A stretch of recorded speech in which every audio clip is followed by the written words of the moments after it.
All right, well, we'll go ahead and get started. It's 5:30. I didn't do this before, but I want to do a few introductions before this meeting. So if you have any questions for anyone specific, feel free to do that by unmuting yourself or adding it into the comments. First, Mrs. McCreary is here, and she's going to help me monitor the comments section with any questions that you might have. You, again, can unmute and ask them, but if you feel more comfortable, she watched that for me early this morning. And then Dr. Worland is our assistant superintendent for Franklin Schools, and she was an integral part of the district plan and in that curriculum piece and the changes even that were sent out Sunday, yesterday, and today. So she's here for those questions. Mr. Sewell is our director of operations, a big part of that plan as well, as you know, with all the new needs within the building.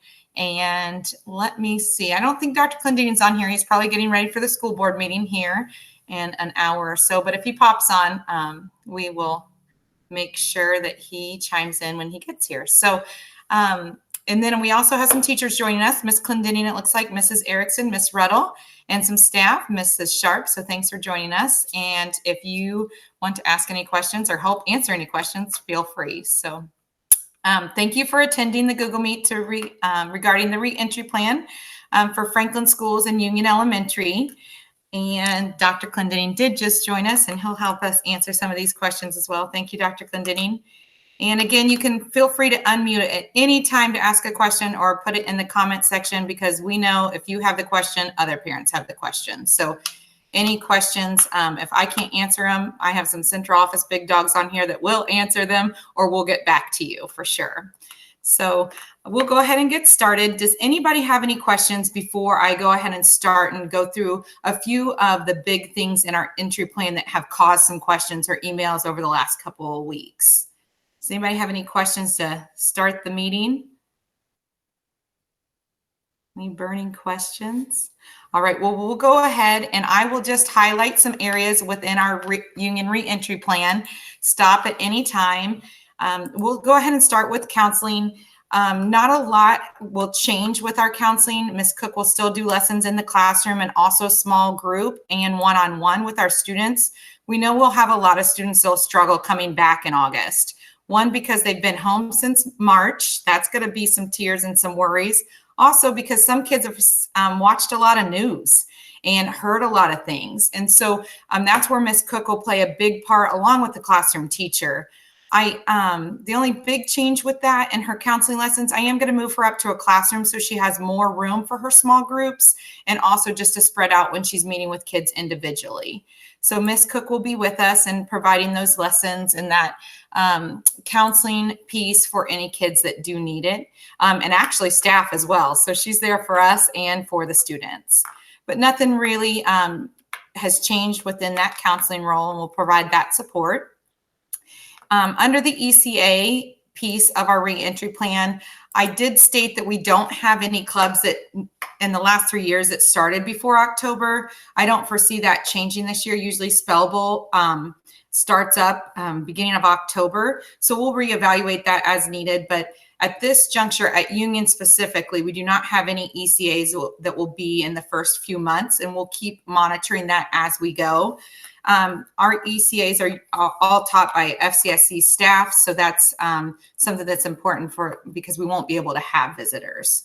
So Dr. Clendening, you kind of added a piece with the Franklin Schools K-12 and ECAs last meeting. Do you want to add that again? Yeah, just on that, in order to participate K-12 and ECAs, we're asking that the student be enrolled in the in-school sessions. We want to honor parents and say, listen, whatever you need to do it's best for your family, that is great. But we feel like the best way to provide the full education is in school and then ECAs. If the virus or concerns about possibly bringing the virus into your house limits that, then we would say that's okay, we honor that, but ECAs will also be blocked. And that is K-12 for us. So it's something we're trying to be consistent with, but we want to honor the parents in this journey. Great. Thank you, Dr. C. And like he just said, this plan is just, we know we can't keep COVID out of Union Elementary and Franklin schools in Franklin, Indiana. Our job is to mitigate it and keep kids and staff members safe. So everything in these plans, that is our number one priority and goal. And we know that it's not. We'd love to make ourselves a bubble and not come into our schools in our town, but we know that that is not realistic as well. So this entire plan is wrapped around keeping kids and staff safe. So just wanted to touch base with that because our learning environment's the next thing on our entry plan. And there's definitely some big changes within that umbrella of the learning environment under curriculum and just in the classroom. I walked the building today and all the rooms are officially set up with 4 feet up distance in the front and to the sides of every desk. That is different. We're not used to the all lines and facing forward, and the teacher has 6 feet between the board and the first desk, and that is all very different. It's nothing that we can't get used to because we know how important learning is in person. So that does look different, and our small groups will look different. We know the power of small group instruction and teaching kids and differentiating in the small groups and teaching reading and reteaching math skills and different things. And that does need to be done in a small group. But at that juncture, it does look different. The teacher and the students will be asked to wear a mask. And we also have a plexiglass piece that the teacher can use if there's definitely that social distancing that cannot happen. So that definitely looks different. It's nothing that we can't get used to, but it's to keep everyone safe while providing that quality small group instruction. And that is under that learning piece in the entry plan that does look different. There's definitely some additional guidance under curriculum with Dr. Warland's district plan, along with the virtual option that was just mailed out on email on Sunday evening, that option. So I think this would be a good point to segue to Dr. Warland to add anything under that learning environment window in that visual virtual learning. Yes, thank you, Mrs. Smith. Good evening, everyone, and thanks for joining us. I want to start by just saying thank you to those who participated in the survey where we asked a couple of weeks ago, are you looking at an online option or coming back to the building or neither? Because your feedback is what enabled us to develop a structure. That structure we then sent to you, Robin sent out this weekend. And so just very quickly, it is important that everyone know that the timeline for that on Wednesday, there will be, in essence, an enrollment form coming home asking families to really think between Wednesday and the following Monday about what's best for your family, what's best for your student. Is it best to come back to the building with Mrs. Smith and the teachers, or is it best to be in that virtual environment? We are providing a grace period. And that grace period goes both ways. So if your son or daughter starts on August 5th at Union Elementary and decides between August 5th and August 28th that, being in the building is not working for whatever reason, that's the time then that you can make that shift. The same with the virtual environment. If you're in that virtual environment, it's not working, it's not the best environment for your student, you can make that shift at that time.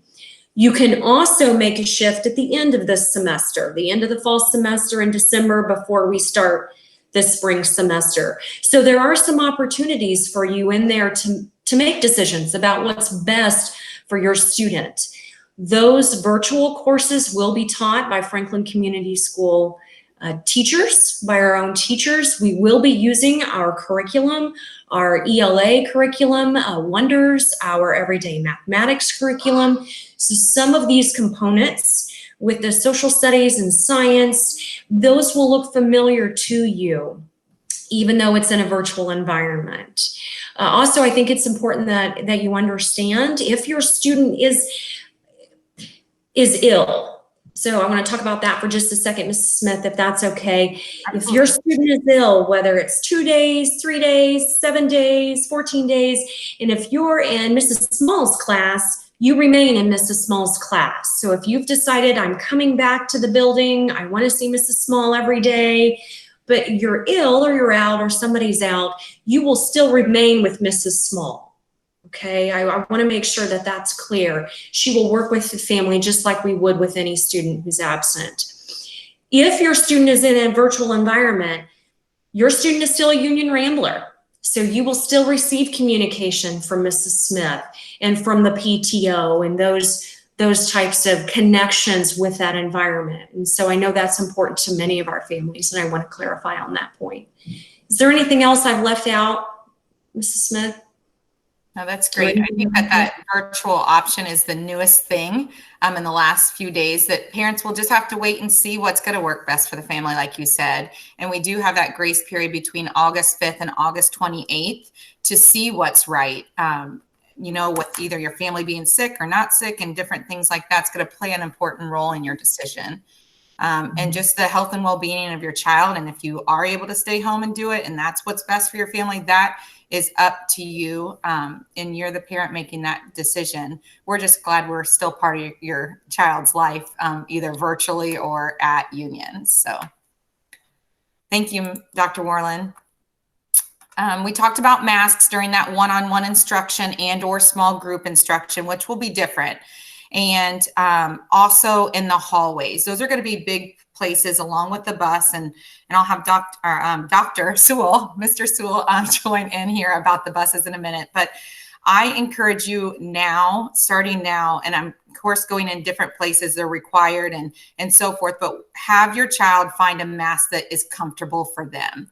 And what that is, because there's definitely some that are more comfortable than others, and have them wearing that, because then when it is small group or we're going to the hallway or we're getting in the bus, and those are those places that will be using a mask, then it's not so foreign to them.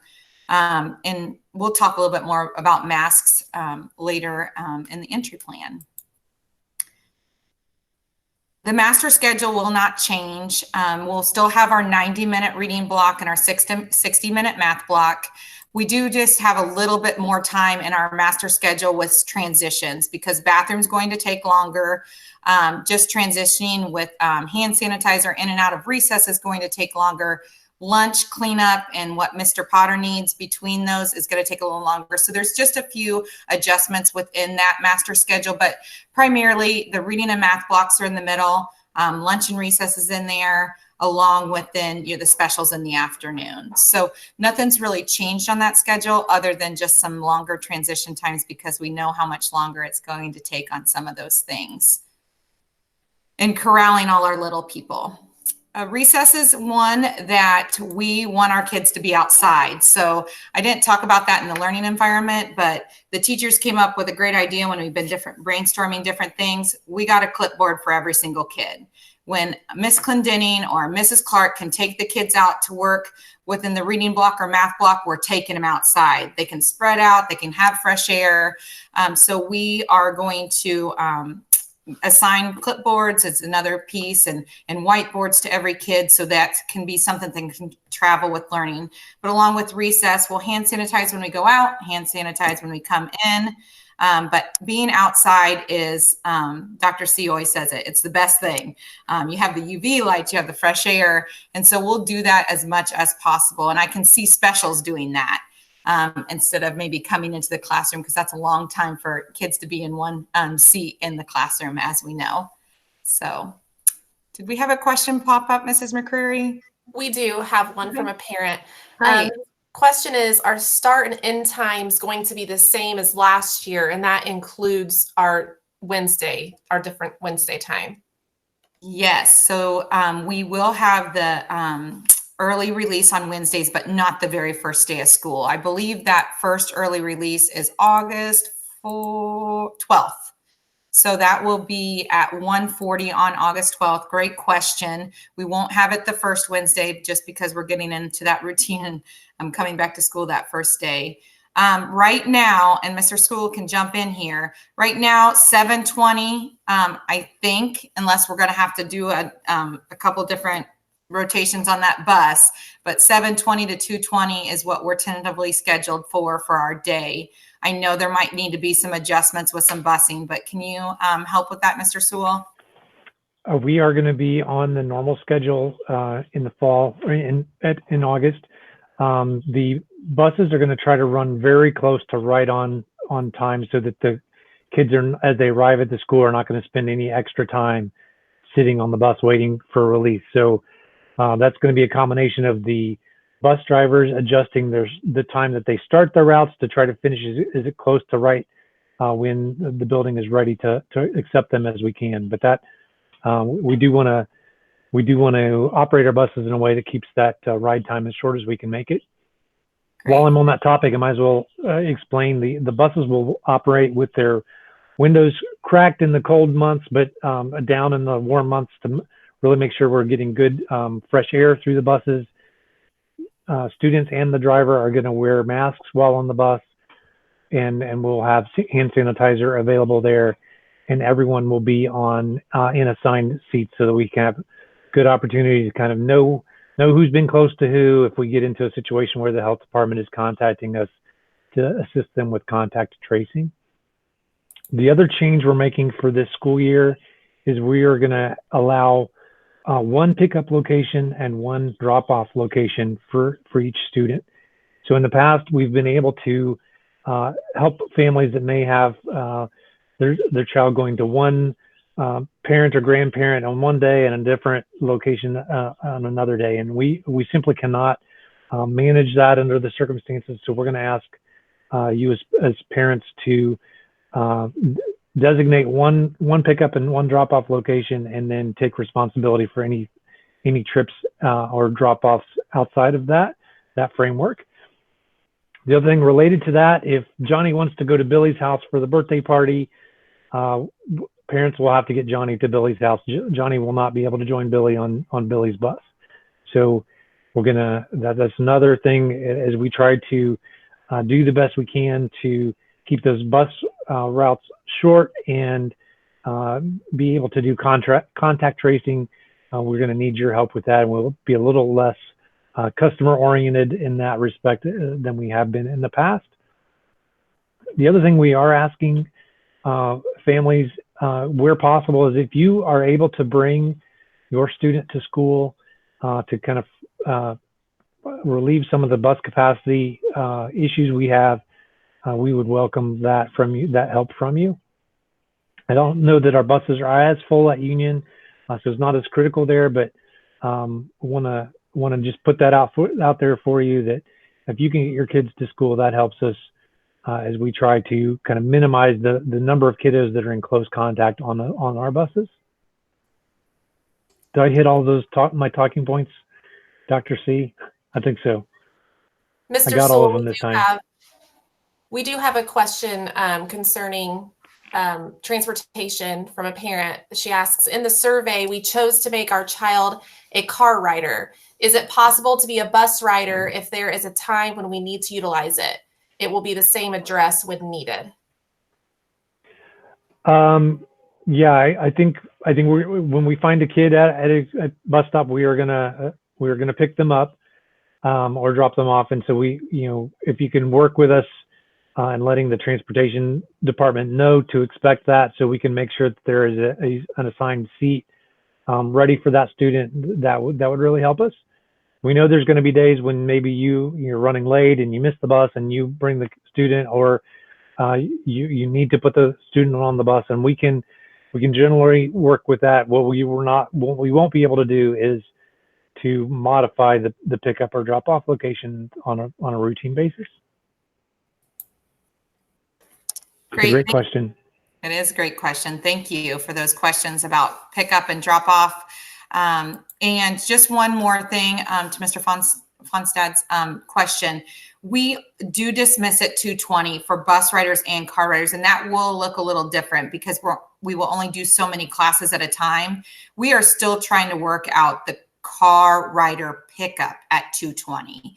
That we might have some staggered times there just because we do have a lot of car riders in the morning. Because we have such a big window, we do not have a lot of kids ever clumping together or big groups together. So we're not worried about the car riders coming in between 7:20 and 7:40. It's just the dismissal that we will work on that and get that information to you in the next few weeks about how that will go. But we'll make sure if you have 2 kids at our school that you don't pick up one and have to circle back around and pick up another. We'll get those details worked out for everyone's safety. So thanks for those pick up and drop off questions. We have the one next- more, oh, Mrs. Smith. Go ahead. From Miss Clendenning. She asks a good question. It would be good for me to know in the office as well. So thank you, Miss Clendenning, for asking it. Will the same rules apply to the car riders as far as guests going home with classmates? So if, yeah. I would say if the families involved consent to that trip happening together, then I'm okay with that at a district level. If you can manage that at the building level, Katie, that is fine with us. That would be a parent's choice, and the parents would both be aware of that. So I think that absolutely. We'll leave that on the parents because that would be their choice then. So that's a great question. That does happen a lot. Yep. And I didn't mention it earlier, but as we encourage families to bring their kids to school, if you are close with a family and want to arrange a carpool so that we're getting maybe 1 car into the line instead of 2 or 3, that is awesome too. Obviously, your families can decide whether that is desirable for you and what role facial coverings and so on might play into that. But we know there are families that are close to each other and already spend time together. And if you want to carpool, again, that would just help our car rider process move even more efficiently. Great. So a couple more things on a reentry plan. I'll just touch a couple of items. So the resources, this one is big regarding the Chromebooks because it is different. We will assign every student at Union their own Chromebook. They will be responsible to take that home every night and charge it. We do not have charging stations at school anymore. 1, we needed the space. 2, we also need the kids to have the Chromebook because if we do need to close for a few days, learning can continue. They have everything they need. So, a 3rd grader will have every night their Chromebook charger and their Chromebook in their backpack, along with anything else that they have. So that is something different this year. It helps with that germ spreading, everyone using different Chromebooks, and it helps with space in the classrooms because we had to spread desks apart so much. And we're ready for learning if we have to close for, a week or a period of time or just 2 days or whatever that might look like. We're not going to miss a day of instruction and learning. So that is one big change that we have not been used to. I think the kids will think it's a big deal, but we will need your help to build that responsibility about charging that Chromebook every night and bringing it back because we'll still use that during learning time and teaching them new tools. So if we do close it, that is just that quality instruction at home. So that will be definitely a change on all of us, staff, students, and parents, but that will be a big change that we're really fortunate to have. So that, and along with just books, parents have had questions about books and kids' books and how long do they have to be disinfected or sprayed. What we'll do is take them out of rotation for a day or 2 if a kid's turning in a book, and then make it available again. Of course, we want kids to have books and we can't let COVID stop reading. So we'll just make sure that we have a good, clean process for keeping those books out of rotation and bringing them back in if a kid has had it. So had a book, not had COVID. That might be a whole different situation. So that is in regards to our belongings and resources and different things that is different. Small group instruction, I covered earlier under the learning environment. Special education instruction, we will still follow IEPs. There, we will have small group, we will have push-in services. That all will continue, just like high ability will continue, just like ELL services will continue. We will make sure the kids get what they need. The only difference with the special education piece is we will hold case conferences through a Google Meet. That's just because visitors can't come into the school. That would be lunch visitors, classroom visitors, and just to help that traffic in our offices. So that is something different. So I wanted to bring up that piece under the special education umbrella. In specials, our specials, we have some new teachers joining us from specials from Webb, Mr. Hartman and Mrs. Brown, along with Mrs. Leakin. They'll travel together as a pack this year. The couple years before, we've been pulling from all different schools, so that will help that streamline. And along with Mrs. Hall, we'll push into the classrooms unless they can go outside during that specials time. The kids will not be going to the art room and will not be going to the music room or the STEM classroom or the gym, just because it's so many kids touching so many things in those places and no time to clean in between. We're trying to keep the kids in their desk when they're in the classroom, so we're just not touching and spreading things. And they will provide that quality instruction in the classroom or outside. I know that they've already been brainstorming different things that they need to make sure that it's engaging and fun for the kids, even though it might be in their classroom some days. The clinic, part of operations, we will have our clinic, and Mrs. Baker will be back with us this year. So we're very fortunate about that. All the kids know her, and she takes very good care of the staff and students. She will be there all day, every day. And that's not normal to us. Usually we had her half day, but just because of all the needs that we will have, she will run the clinic and she'll be contacting you if she has questions and concerns. But we'll also have another clinic room if we have someone with multiple symptoms of COVID, and we'll make sure that we are keeping everyone safe. That's along with recess. We will change that routine and that structure a little bit. Mrs. Baker or Mrs. McCurry or myself will go out with the Band-Aid and the ice pack rather than mixing kids that might have symptoms with kids that would just need a Band-Aid for a bloody knee. So we will have a few adjustments with that, and we'll talk through that to make sure that everyone's safe. Front office procedures, like I said earlier, unfortunately, we won't be able to have lunch guests and classroom volunteers. For now, we will always be revisiting this. Hopefully we have a vaccine and a cure and all this is gone in a few months. But for right now, we will not have any classroom volunteers or lunch guests. Any other questions while I'm pausing here? Lunch and breakfast will be somewhat similar. Breakfast will be very similar. We do not have that many breakfast eaters, but they will have an assigned seat in the lunchroom facing one direction on a piece of tape, and they'll be able to go and do that routine and that part of their day the same that they would have been used to in years previous. Lunch does look a little different. Kindergarten will eat in the cafeteria with their name and facing one direction. 1, 2, and 3, 4 will eat in the cafeteria. They'll have an assigned seat in there and a sit spot, and the cafeteria will provide a sack lunch that will have a hot piece component. I know Mrs. Overton's working really hard on providing some of those pieces, like a hot chicken sandwich or maybe pizza, but it will be in a baggie. We will, of course, not have salad bar, and some of that serving stuff will look a little different, but we'll provide some hot options for the kids unless they're packing lunch. So the gym just provides more space for us to spread out, but be together, just no more than 2 classes at a time. Mrs. Smith, Yes. we have a question from Mr. and Mrs. Setner.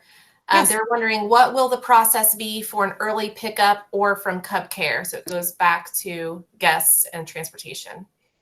Great. So that also reminds me, because water bottles are coming up on our conversation with the water fountains. So I kind of will tie a couple of things together. So if we're having a kiddo get picked up for a dentist, we have a lot of orthodontists, dentists, and different things happening. And I know those appointments are, parents try to get them really earlier at the end of the day. We will use our buzzer and our camera system a lot this year.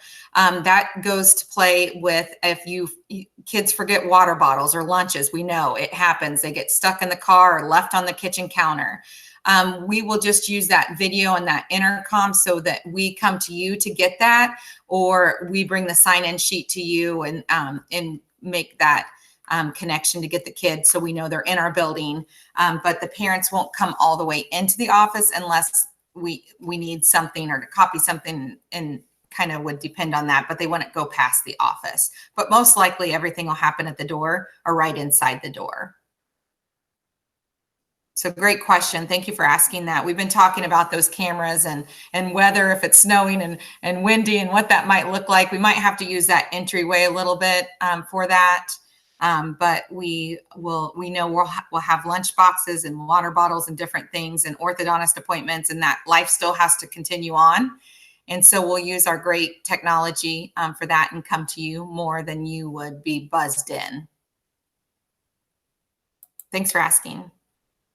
And to the last thing on our reentry plan is the water fountains. So the water fountains are closed, but we are fortunate enough to have a water bottle filler. So the kids will be able to bring a water bottle. Please make sure your child's name is on it. We don't need anybody sharing and spreading. So they'll be able to fill through the water bottle filler rather than putting their mouths all on that water fountain. So we are asking on our supply list that everyone brings a water bottle, and they'll have that with their name on it. Along with something else that is new is the masks. We will provide every kid with a kid-size mask, a union mask, and we'll make sure that we get our names in there so we're not, losing and sharing, because that would be not a good situation. But definitely the child-size mask is very different than the adult-size mask. So just make sure, like we talked earlier, the comfort level of the kid, and make sure their names are in those masks. Of course, school appropriate. There's some scary masks out there. We don't need to scare any kids. We already have some fears already going on. So I don't want scary clown masks, but definitely they will have a union one. And then if you could maybe do 1 or 2 additional masks, that'll just help with the washing and the rotating. And if they forget, I did actually have Mrs. Palmer order this neat idea from social media, just basically a lanyard clamp. And so it just keeps it clipped to them. So when they're going from the hallway to lunch, that they don't shove it in their pocket or their lunchbox or twirl it around and flip it. It's just going to be hooked, and then they can put it right back on.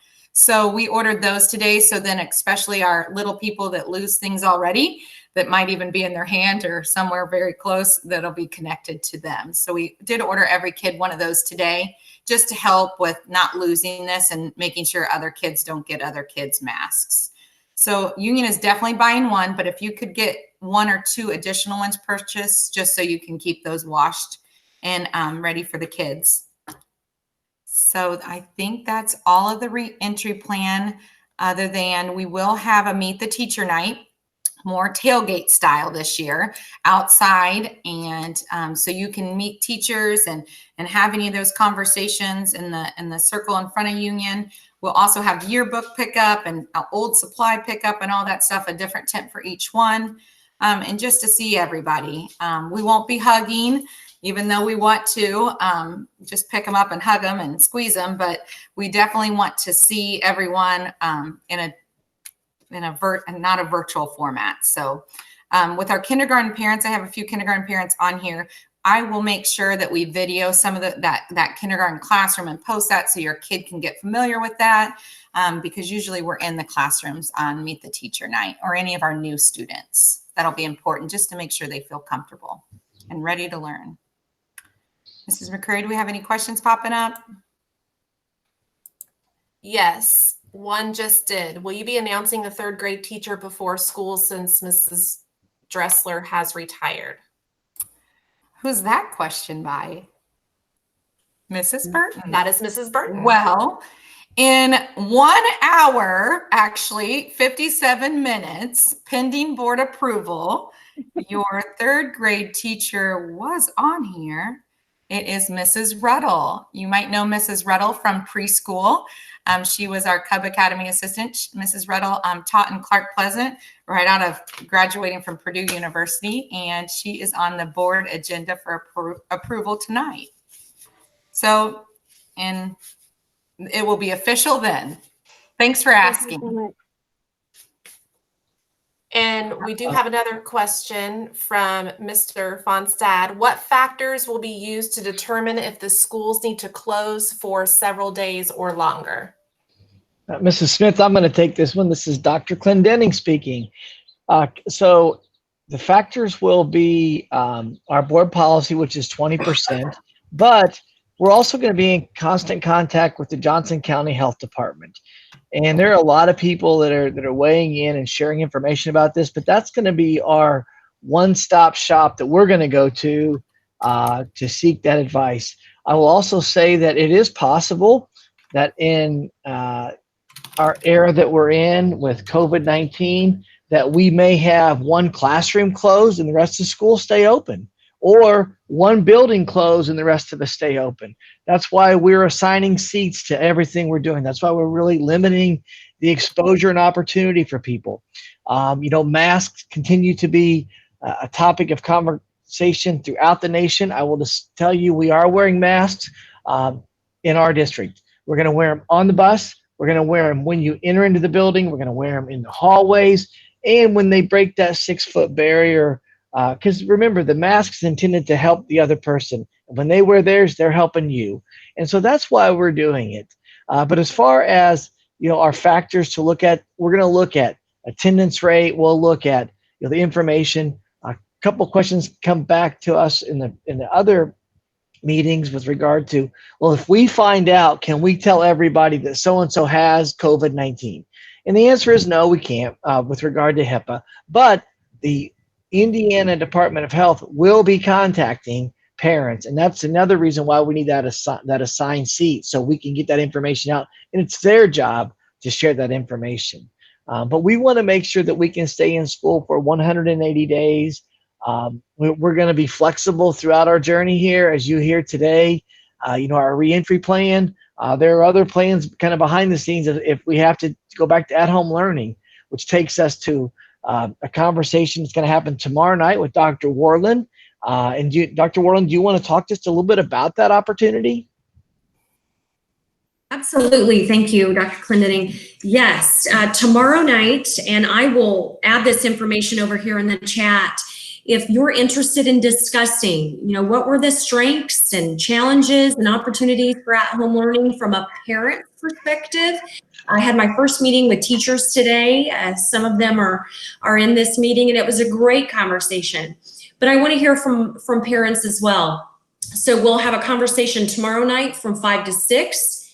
Another opportunity is on Thursday from 5 to 6. And then next Tuesday from 1 to 2. So I will put those links over here in the chat. I would love to hear your thoughts and ideas in the event we transition back to that prolonged at-home learning. Great. Thank you, Dr. Worland and Dr. Clendening.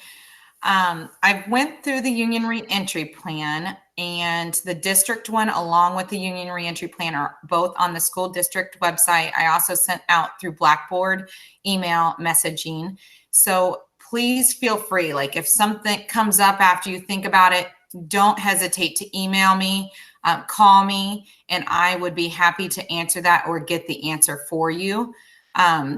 It's going to be changing, let's be honest, every day, every week. We might be updating, adding things, just like the virtual option that came out.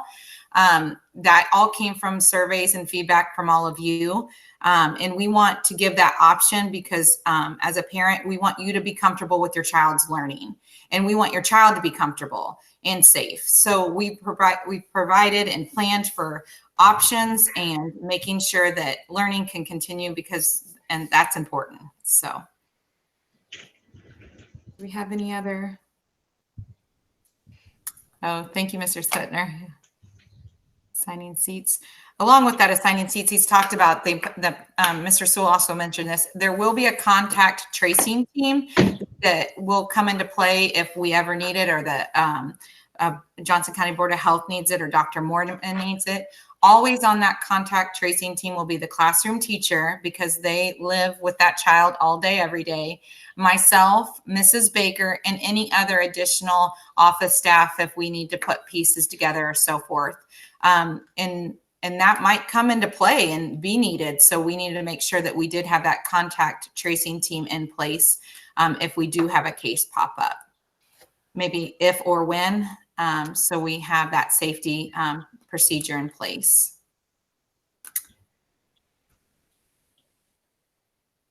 Other than that, you might have noticed on the supply list, we did put on the top of the supply list, K4.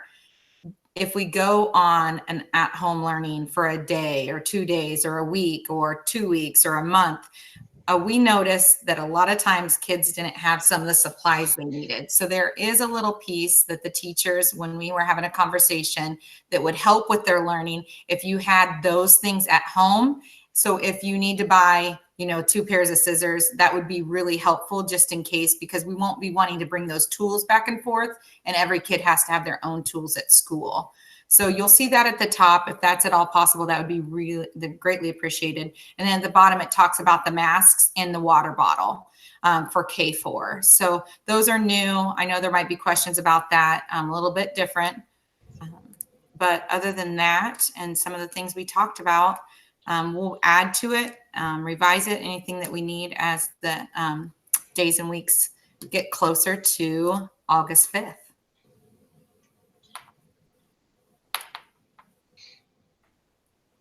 Any other questions? While we're on here, Mrs. Brown is back after, I think, 3 years. She has not been at Union, but she's back teaching art this year from Webb. And so she's with us. And then another new staff member would be not new to a position would be Mrs. Ruddle.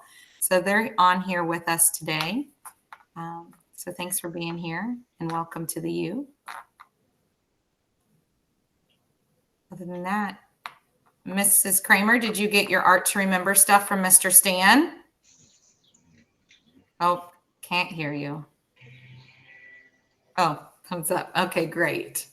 All right. Well, I will let you go. I know Dr. Worland, Dr. Clendenning, and Mr. Sewell and myself have a school board meeting. I'm sure you're welcome to come over to that if you haven't had enough screen time today. We're excited for you to be there, Mrs. Brown. Other than that, have a great evening. We will post the 8:30 meeting along with this 5:30 meeting, but don't hesitate to email or call if you have any additional questions, or if you're uneasy about anything, another parent has it and I might need to add it to the plan or talk about it with teachers. So no, all questions are welcomed and I appreciate them. Dr. Smith, or yes. Everybody's a doctor today. That's how it should be. But anyway, tomorrow night I am hosting a virtual coffee with the superintendent to talk about anything with regard to Franklin schools. It doesn't have to just be COVID learning and what that looks like, but it'll be tomorrow evening. I think it starts at 6.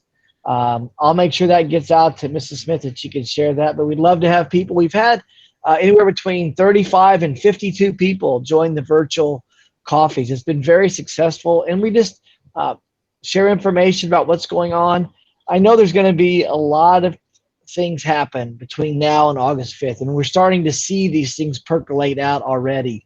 We're going to keep you informed. We want to hear from you, so please reach out to Mrs. Smith, Dr. Worland, Mr. Sewell, Mr. Sprout, myself, whomever, the teachers, because we want to be in this together. And we know that we want to get back to having kids, but we also want to have a reentry plan that allowed you, the parents, the choice on what you wanted to do with your family. And that's why we're meeting right now, to share that information.